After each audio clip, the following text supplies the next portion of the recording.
Welcome back to Philosophy and Ethics in Games, the series where I break down the stories in some of our favorite games and ask the tough questions to figure out what is right and what is wrong. I'm Josh Bearheart Hawk, and today we're taking back time as we begin our journey through Life is Strange. In case you missed any of the previous episodes in the Philosophy and Ethics series, I've linked a playlist in the description below. As I continue to break down this and other games, I'll add new videos to the playlist so you can find them all in one place. Life is Strange is a choice-based, narrative-driven game released episodically by publisher Square Enix in 2015. It follows the story of Max Caulfield, a young woman who discovers she has the power to reverse time, shortly after moving back to her childhood hometown of Arcadia Bay, Oregon. She was 13 years old when her family decided to move away from Arcadia Bay, heading for Seattle and taking her away from her best friend, Chloe Price. 5 years later, after turning 18, Max was able to secure a spot in a prestigious private senior high school based in Arcadia Bay, known as the Blackwell Academy, and that's where we can find her in the beginning of the game. Well, that is after experiencing what appears to be some kind of dream or vision that she's having in the middle of her photography class. There's a storm going on, and as we make our way through the woods the dream takes place in, we find a massive tornado making its way toward what we will eventually find out is Arcadia Bay. Just as a boat is picked up and hurled at the lighthouse above Max, toppling the top of the tower and sending it careening down on top of us, the dream ends and we find ourselves sitting in the middle of a lesson about cameras. There's a bunch of typical teenage stuff going on, like students throwing things across the room and ignoring the teacher, and for a moment my mind went back to my own high school days. High school is one of those times that people either look back fondly on or would prefer to forget.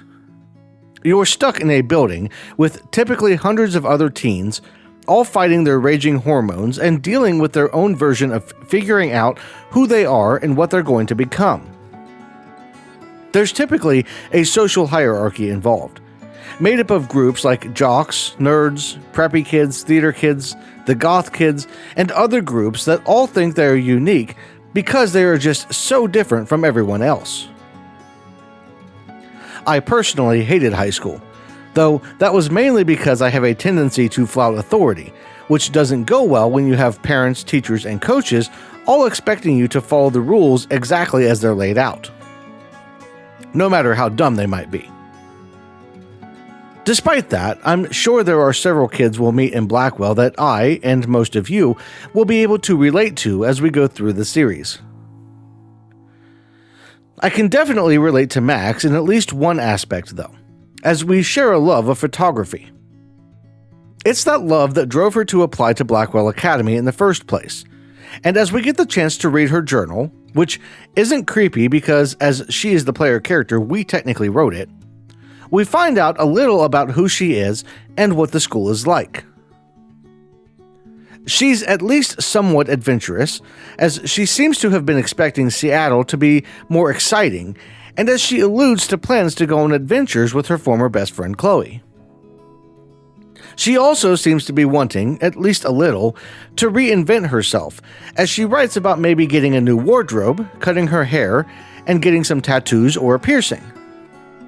Again, typical teenage stuff, trying to figure out who she is and what she wants out of life. She also definitely has a case of imposter syndrome, that feeling of being inadequate at something even when you know that you have a ton of experience and are likely better than you realize, as she talks about being both excited and scared to have her photography shown to a wider audience. That feeling is shown even more throughout the game as we see her photography teacher, Mr. Jefferson, ask pretty relentlessly about a photo entry she's supposed to be submitting in an ongoing contest. The bulk of the journal is detailing the unease Max feels on her first day and goes over the social scene, while introducing some characters that we'll be meeting as we go. But there's one thing I want to hone in on. There's a mention of a group called the Vortex Club. and a couple of bullies that run the thing. Victoria is one of them, being kind of the poster child mean girl type. But the one I really want to talk about is Nathan Prescott. He's someone we'll be discussing a lot through this series. And before I even met him, I knew exactly how I would feel about him, just based on the description Max gives in her journal. His family is extremely wealthy, and it's pretty obvious he suffers from a major case of nepotism. For those who don't know, nepotism is when the kid or other relative of someone rich and powerful is more or less handed things like jobs and positions they don't deserve and aren't qualified for, simply because they are related to someone with influence.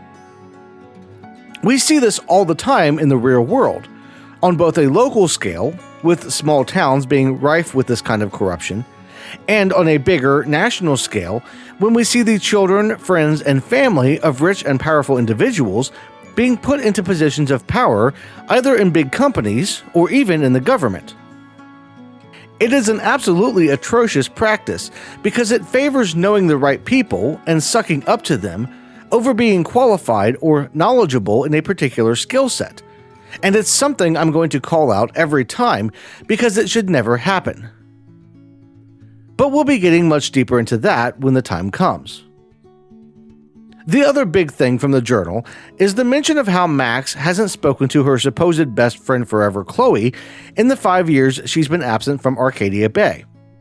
And that kind of sticks Max in the penalty box in my mind from the beginning. You can't call someone your best friend and then go no contact for 5 years just because you moved away. You at least make an attempt. Letters, cards, the occasional phone call, anything other than radio silence. Getting out of the journal and back into the classroom, the bell rings to signal the end of class, and Max makes her way out into the hallway after a brief discussion with her teacher about the photo she hasn't submitted yet, and a check-in with a girl named Kate, who we know from reading the journal is one of the few friends Max seems to have in the school. Making her way through the throng of high school students, Max finds herself alone in the girls' bathroom, splashing water on her face while contemplating her life and the photo she wants to enter into the contest.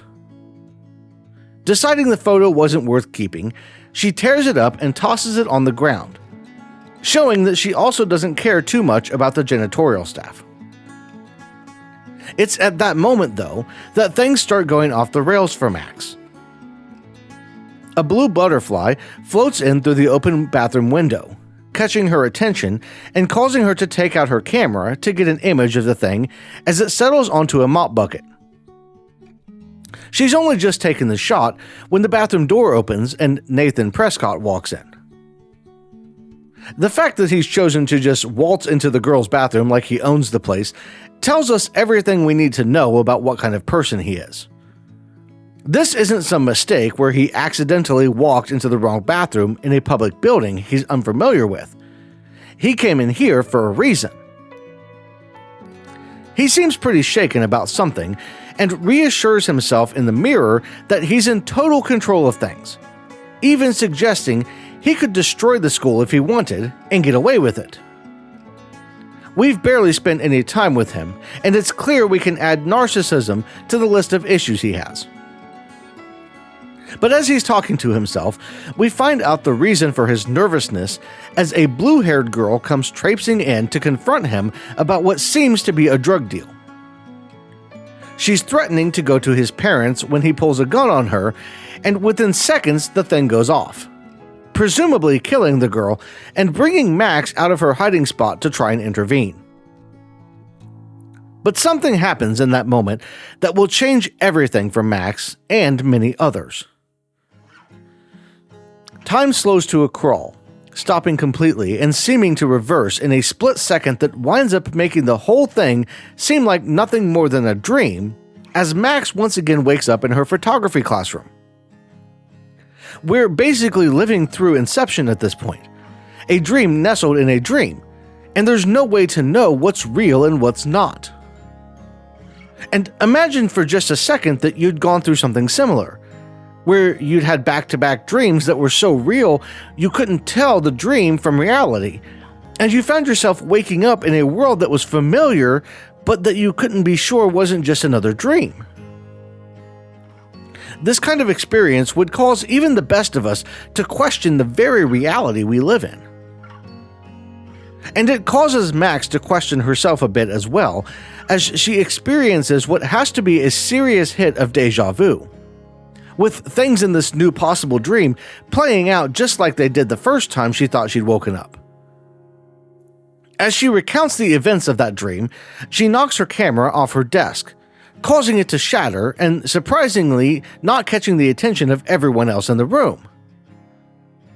This is kind of an annoying moment, if I'm being honest, because how in the world does no one react to a camera falling off a desk and shattering in the middle of a photography class? The teacher just goes on talking like nothing happened, and I have to wonder how competent he is. Especially as he made a point of calling out Max for taking a selfie in the earlier iteration of this situation. Something he'll do again in a couple of minutes when we manage to reverse time and fix the camera. That's right, the first thought to pop into Max's head after breaking her camera is, hey, those possible dreams I was having might have actually been proof I can reverse time, so I'm going to try that instead of reaching down to pick up the pieces of my camera. Putting her hand up and concentrating with no real idea what she's doing, she manages to go backwards in time a few seconds, repairing her camera and allowing her to take the selfie heard round the world once again. Using her newly discovered power, and never once questioning if this whole thing is actually reality or just another dream, Max manages to impress Mr. Jefferson by answering a question she didn't know the answer to, by essentially plagiarizing the answer from another student. And this opens a can of worms that will keep spilling non-stop for a while. We're going to see Max using this power a lot to direct conversations in ways that benefit her. In this early instance, she'll be stealing the answer of the question about the process that gave birth to the first selfie portraits from Victoria, the aforementioned Vortex Club leader. But in other instances, we'll see her getting information or using the words of someone she's talking to in manipulative ways that border on unethical. For instance, just a few moments after stealing Victoria's answer, Max uses her ability to rewind time to quote John Lennon in an attempt to get Mr. Jefferson off her back about the photo contest. This by itself wouldn't be bad, but she's actually just throwing the quote Mr. Jefferson used back at him after rewinding time and pretending that she pulled it out herself. This kind of manipulation doesn't lead to healthy relationships, and the fact that she's so willing to use it kind of betrays some poor social skills that she needs to work on. And it's kind of ironic in a way, because Max calls out similar behavior in Victoria, noting in her journal and even in private thoughts that the other girl is trying to manipulate Mr. Jefferson and others by telling them what they want to hear and basically faking interest. And now Max is participating in a variation of that very thing. But the rewind ability isn't just about manipulating people, as she soon figures out it can be used for saving lives. Making her way back to the bathroom, she manages to trigger the fire alarm just in time to save the girl Nathan shot from certain death, and after waiting for both her and Nathan to clear out, Max leaves the bathroom and winds up telling the principal what she saw. A couple of things here. For one, the principal isn't too concerned about the alarm as he tells the security guard to shut it off, as if there couldn't possibly be a real fire to worry about. This is incredibly stupid on his part, and it's complacency like this that leads to lives being lost in real emergencies. Besides that debacle, when I told him Nathan had a gun, he seemed less than enthusiastic about the claim, and even went so far as to insinuate that any accusations would be seen as less credible because of the Prescott family's standing in the community. And that just builds on the earlier talk of nepotism, and even expands the conversation into how these kind of families are viewed in the world that we live in. Often, wealth equals power because people who aren't wealthy are chasing the imaginary pot of gold at the end of the truly rich person's rainbow. Those who desire wealth and power will go out of their way to impress those who have the wealth and power in the hopes that some of the breadcrumbs from the wealthy table will fall their way. But it's more than that, because even those who aren't chasing wealth will fall in line with the desires of the rich and powerful out of fear. If you go against the grain, you could find yourself in a world of trouble as the minions of the wealthy take you down in a sycophantic bid to please those in the upper rung. This means that a family like the Prescotts can have a stranglehold on a small town because people are more likely to worship or fear them than to actually stand up and be crushed under the weight of their power. We'll put a pin in that though, because it'll be increasingly relevant as we move throughout the story.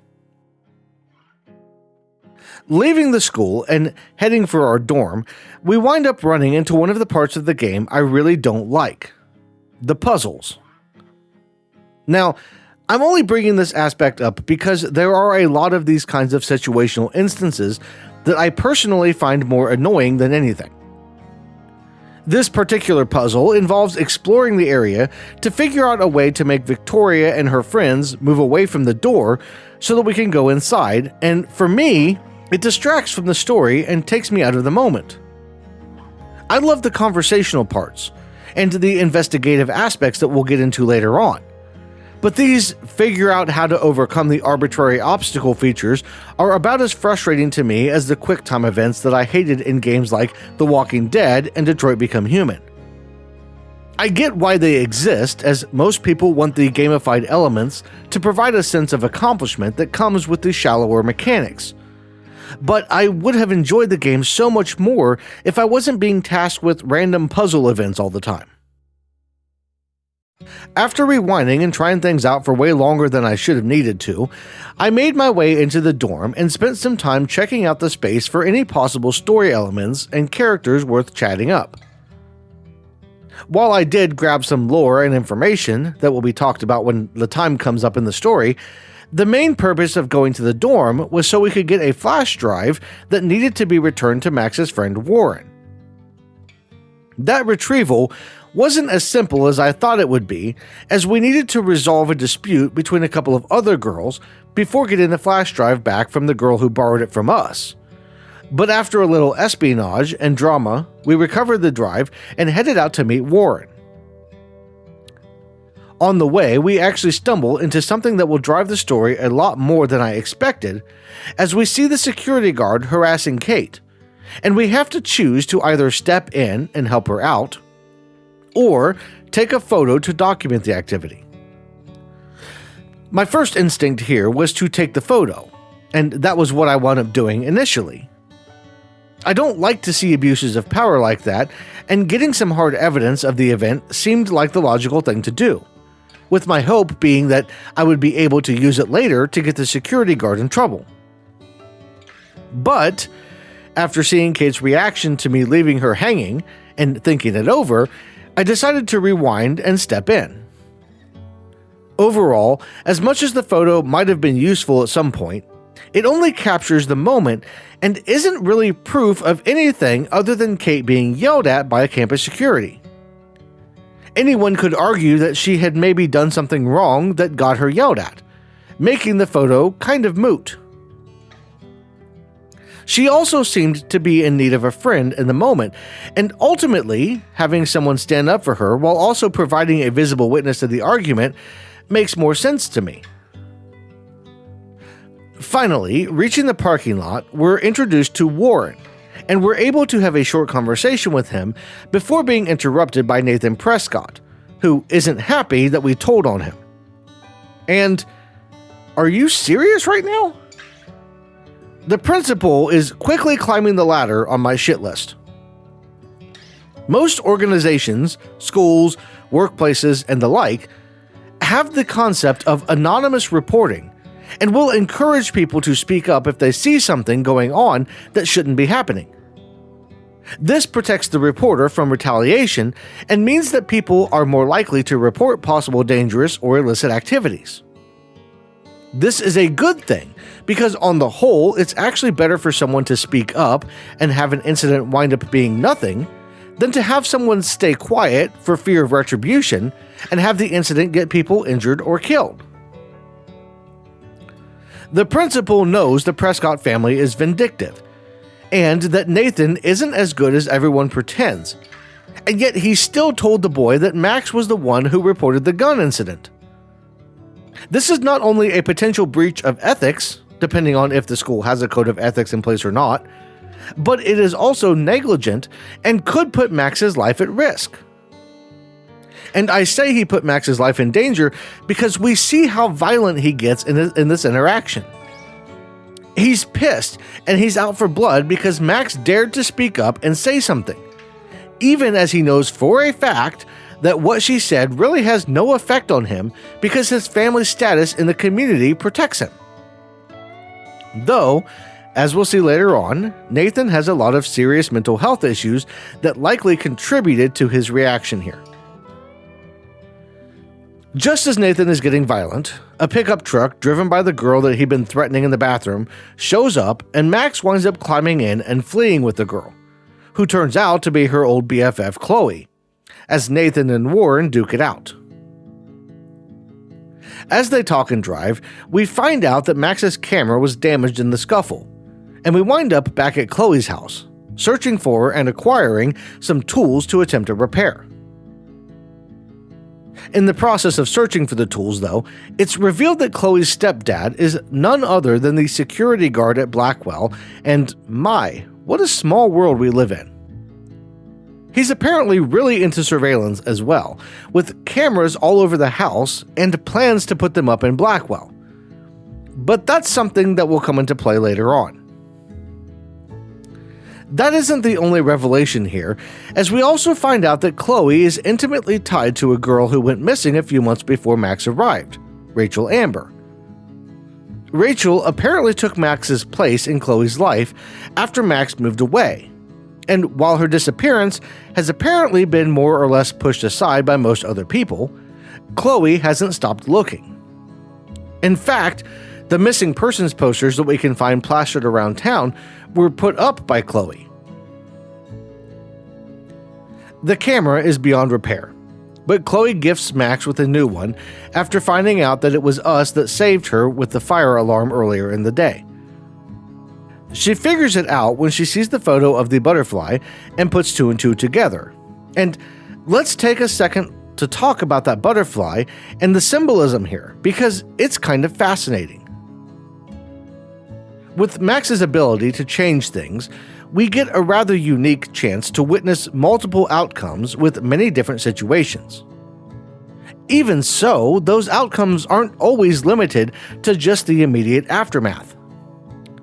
Some of the decisions we make will have ripple effects much later on, but we don't really have any way of knowing how those actions will change things until we get to those later points.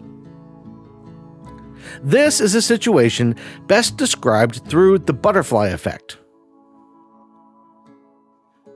The butterfly effect is a concept in something known as chaos theory, where a tiny change in the initial conditions of a complex system can lead to large, unpredictable consequences later on. The idea is commonly tied to meteorologist Edward Lorenz, though it likely predates him in various ways by centuries. Coincidentally, Lorenz came up with his version while working as a professor at the Massachusetts Institute of Technology, the organization that works as the inspiration for the Commonwealth Institute of Technology in Fallout 4, and giving these games a tiny thread to link them.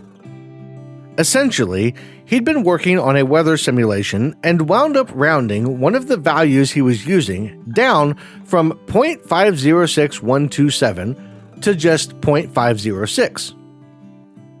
This tiny change wound up giving him a completely different result in the simulation and led to further research and an eventual talk he would give titled Predictability: Does the flap of a butterfly's wings in Brazil set off a tornado in Texas? Very broadly, the concept explores the idea that an event as small as a butterfly flapping its wings could cause a ripple effect in air currents that could eventually lead to a tornado on the other side of the world. This is an overgeneralization, but essentially the idea boils down to tiny changes in the initial conditions leading to drastically different outcomes.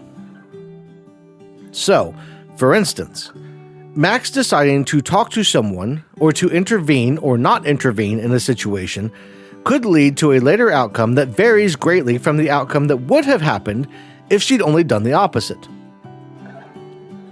This will be easier to explore later on, but it's important to understand now because we need to be thinking about how our choices will impact the world, both in the game and in real life. As we go about our day-to-day lives, most of us don't really give much thought to how the little actions we take impact the world at large. It's easy to get wrapped up in the idea that nothing we do really matters that much outside of our little slice of the world, but it isn't really the case. You never know how your actions will impact others, how that warm greeting might just lift someone's day, or how the words you use could affect a random stranger. Maybe someone is having an awful day. They just lost someone or things have been going wrong in their life in general. And their interaction with you winds up driving a change that alters their life and potentially the lives of many others. Let's say you do something like swear at them or cut them off in traffic, and that little action ripples, making their day worse. Instead of going to some place that they were going to go, like work, school, the grocery store, or a friend's house, they wind up going home. If they had gone to that original destination, they would have met someone who would have wound up being their soulmate, the person that they would eventually marry and have children with. One of those children would have wound up being the scientist that provided the research needed to cure some horrible disease. But because the initial conditions were what they were, that kid never existed. Now, to be fair and level, the initial conditions could have been anything, including something seemingly bad at the time, and the end result could have been positive or negative, regardless of the positive or negative initial conditions. But that's also why even making the decisions we think are the most ethical as Max isn't necessarily the right thing. I usually advocate for things like utilitarianism when playing these kind of games or making decisions in the real world. But chaos theory and the butterfly effect concept throws all of that out the window because there's no way to predict what's going to happen. And that's why there's no good answer to whether or not we should remain in the closet in Chloe's room when her stepdad comes in to yell at her. That's the next big decision that we have to make. And I wound up staying in the closet because she said the situation would be worse if he found us in her room. But was that the right move? And that's where we find the danger of Max's rewind and the problem of overthinking these things based on the potential outcomes. I could rewind and come out to try to help Chloe, but there's no way to know if that's going to be the best thing to do either. In reality, the best we can do is read the situation and focus on the immediate outcome and the things that are in our control. So that's what we're going to do as we continue to unravel the story of Max, Chloe, and Arcadia Bay. It's tempting to try and figure out what the long-term consequences of our actions will be, but guessing and trying to make every decision based on a wide range of possible futures won't help us. If all we do is rewind every single interaction and try to make the best possible decision, we'll never get anywhere. We wrap up episode 1 with Max telling Chloe about her ability and suffering another vision of the storm, with this dive into the strange possible dream giving us a date that is apparently only a few days away and making us wonder how much of this is a dream and how much could be a premonition. Snowflakes falling don't really help make things any clearer, as it doesn't typically snow in the Pacific Northwest in October. But we'll have to leave that discussion for the next episode. If you enjoyed the video, don't forget to hit the like button and subscribe to Lost in Games on YouTube. You can get early access to videos, get your name on the screen, and help me to keep making this series by signing up for a channel membership here on YouTube or as a patron over on Patreon. That's all I've got for this one. I want to thank you all for watching, and I'll see you in the next one.